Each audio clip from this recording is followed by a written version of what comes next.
Hello, welcome to natemareflix. I'm Nate. You are you. And earlier this week, a few different trailers dropped for the horror genre. One that I've been anticipating for a long time, and that is Edgar Wright's Last Night in Soho. This was a project that was actually on my most anticipated list for 2020. Problem was 2020 went in 2020 all over us, so that movie got pushed to this year, and at last we finally have a teaser trailer, so we will check that out. Can't wait to see what that looks like.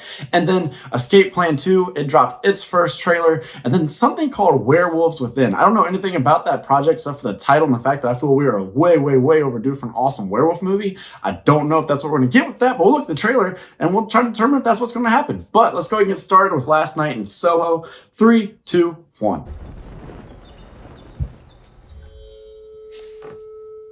When you're alone and life is making you lonely, you can always go downtown. When you've got troubles, all the noise and the hurry seems to help, I know. Downtown. Loving the lighting.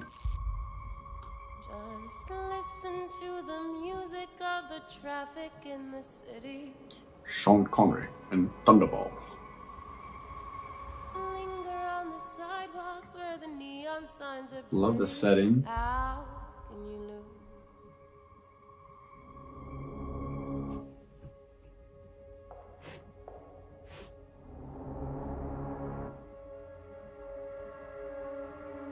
So we have ourselves an original concept. Me like you that. The lights are much brighter there.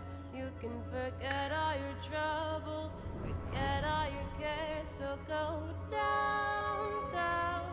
Things will be great when you're downtown. No finer place for sure. Downtown.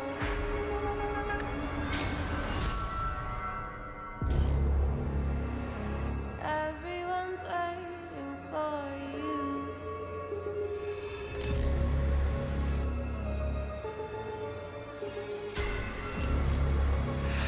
Ooh, Everyone's waiting for you. it's gonna be trippy. Do you believe in Ooh. ghosts?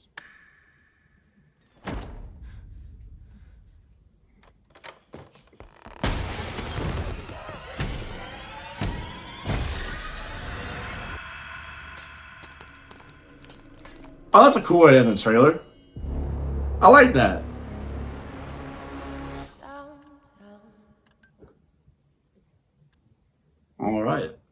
Awesome. I mean, where to start that? I like so much about that. The way to set up at this world, the actual feel is just coming through in every single way with that aesthetic. I love the lighting. I love the set pieces, the costumes, the makeup. There's so much going on here, and I love that it seems like such an original premise to where this girl looks like she's living like the modern age, and she's somehow, when she goes to bed at night, she's like transported back in time to like a different era, maybe even a different country, to where I almost feel like, I don't know if she's like possessing or vicariously living through one of her idols, or just this person she possibly doesn't even know, and a different timeline that may be more appealing at face value. But when you get down into it, there's all sorts of demons just beneath the surface. It's much darker.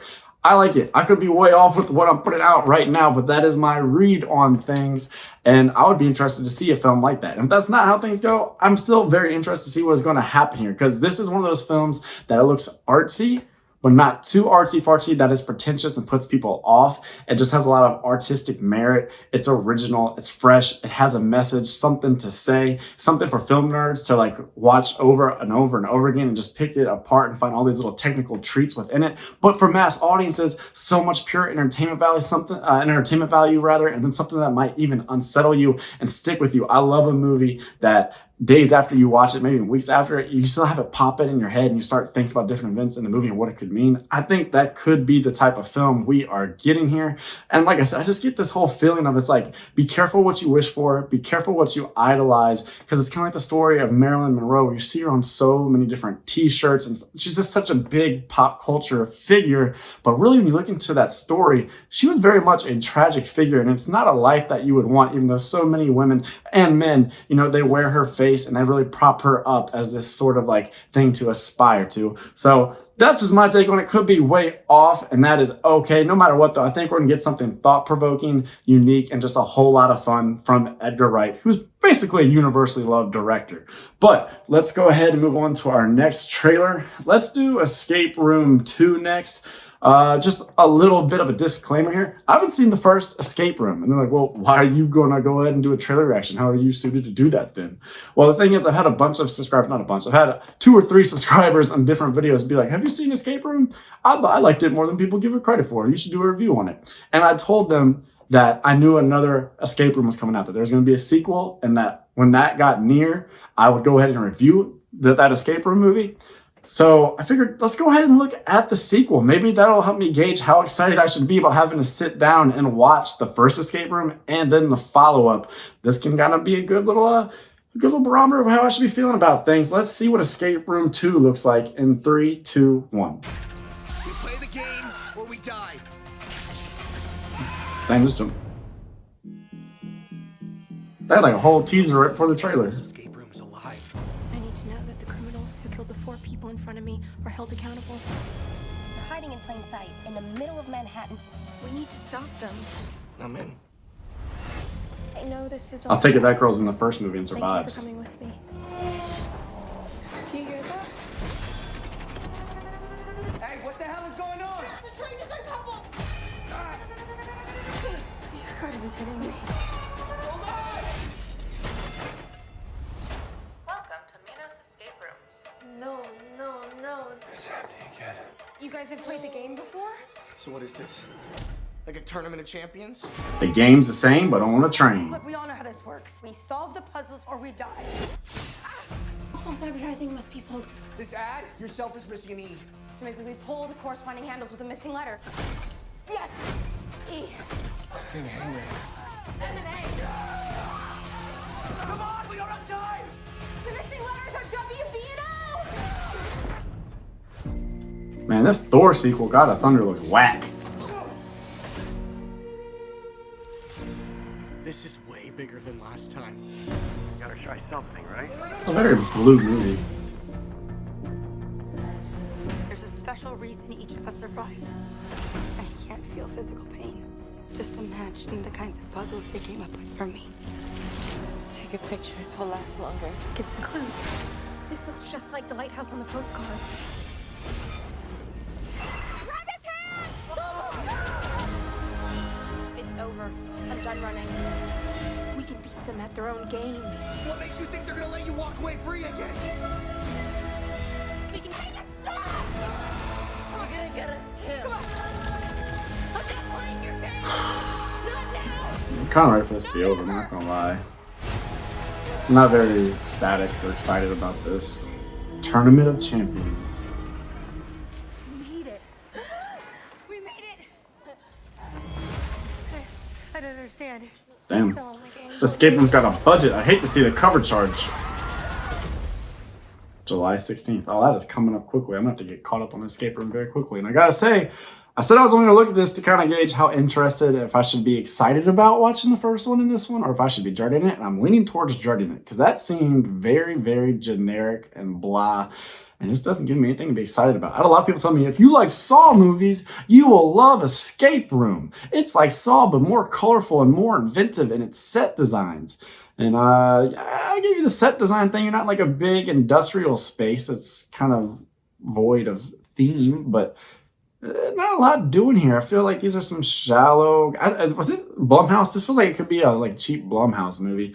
I don't know. Not a whole lot for me to sink my teeth into here. I got bored watching the trailer, so I have to imagine I'm gonna get pretty dang bored watching the actual movie. So I'm sorry if I'm just like crapping all over this franchise. I guess it's officially a franchise, and you loved the first one. Let me know your thoughts down below. If you love the first one, get me pumped up, because I think I am going to subject myself to these 2 films. Although, gotta say, this didn't really whet an appetite at all. So let's figure out now what the heck Werewolves Within is all about. So here we go. Werewolves Within. 3, 2, 1.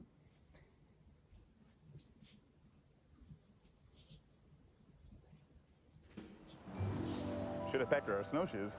I know that voice. People do that. You know, fun fact, Not only is it the oldest, That's that guy. most effective means of traversing the ice. Wow. You're gonna fit right in at Beaverfield. I feel like he misses more than he Everything here is hits. a little questionable. Is that Kimmy Schmidt? The weather. Everything.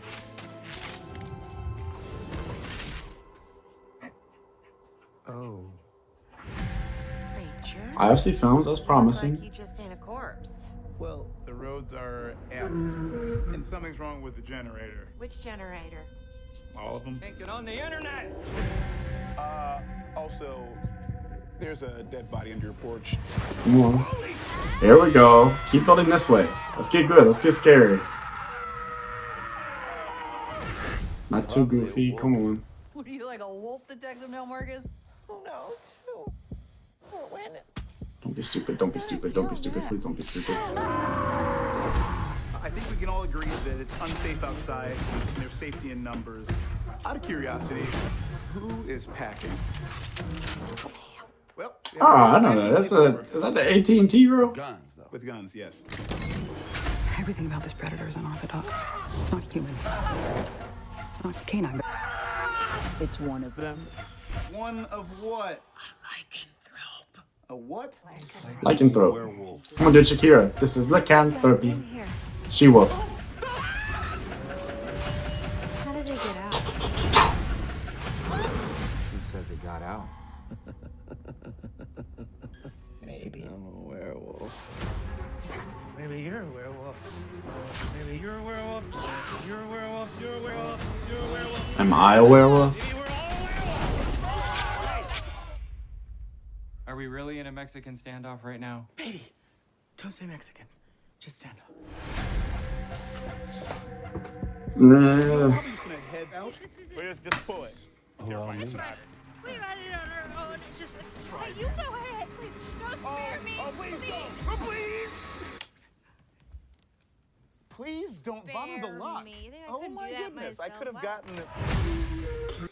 Man, when I heard Werewolves Within, I thought it was going to be a cool werewolf movie. This is another stupid, schlocky, dumb, campy comedy horror movie.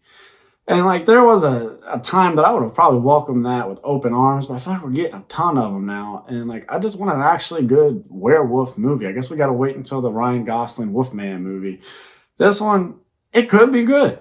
Not a ton for me there really worked. Some of the comedy actually felt like it was brought to you by people who write commercials. It was that type of humor. Like the bit at the end seemed like something you'd see on like the Geico commercial. For example, the one that was played around Halloween, where it's like when you're in a scary movie, you make dumb decisions. That's just what you do. It felt like that type of setup and that type of workaround.